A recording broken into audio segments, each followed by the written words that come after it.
While, at first she wasn't, I do think Makima is genuinely beginning to feel attached to Denji.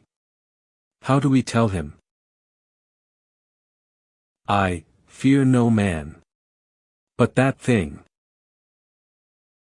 It scares me. Denji, now you'll have to take care of a little girl, as well as a dozen dogs. At least, you will give me some money, right? Right? That dress looks sexy on you. Flirting. That dress looks sexy on you. Harassment. If you're free tomorrow, would you go on a date with me? Chick shows interest in Denji. Falls in love instantly. She tries to kiss him. Plus trauma.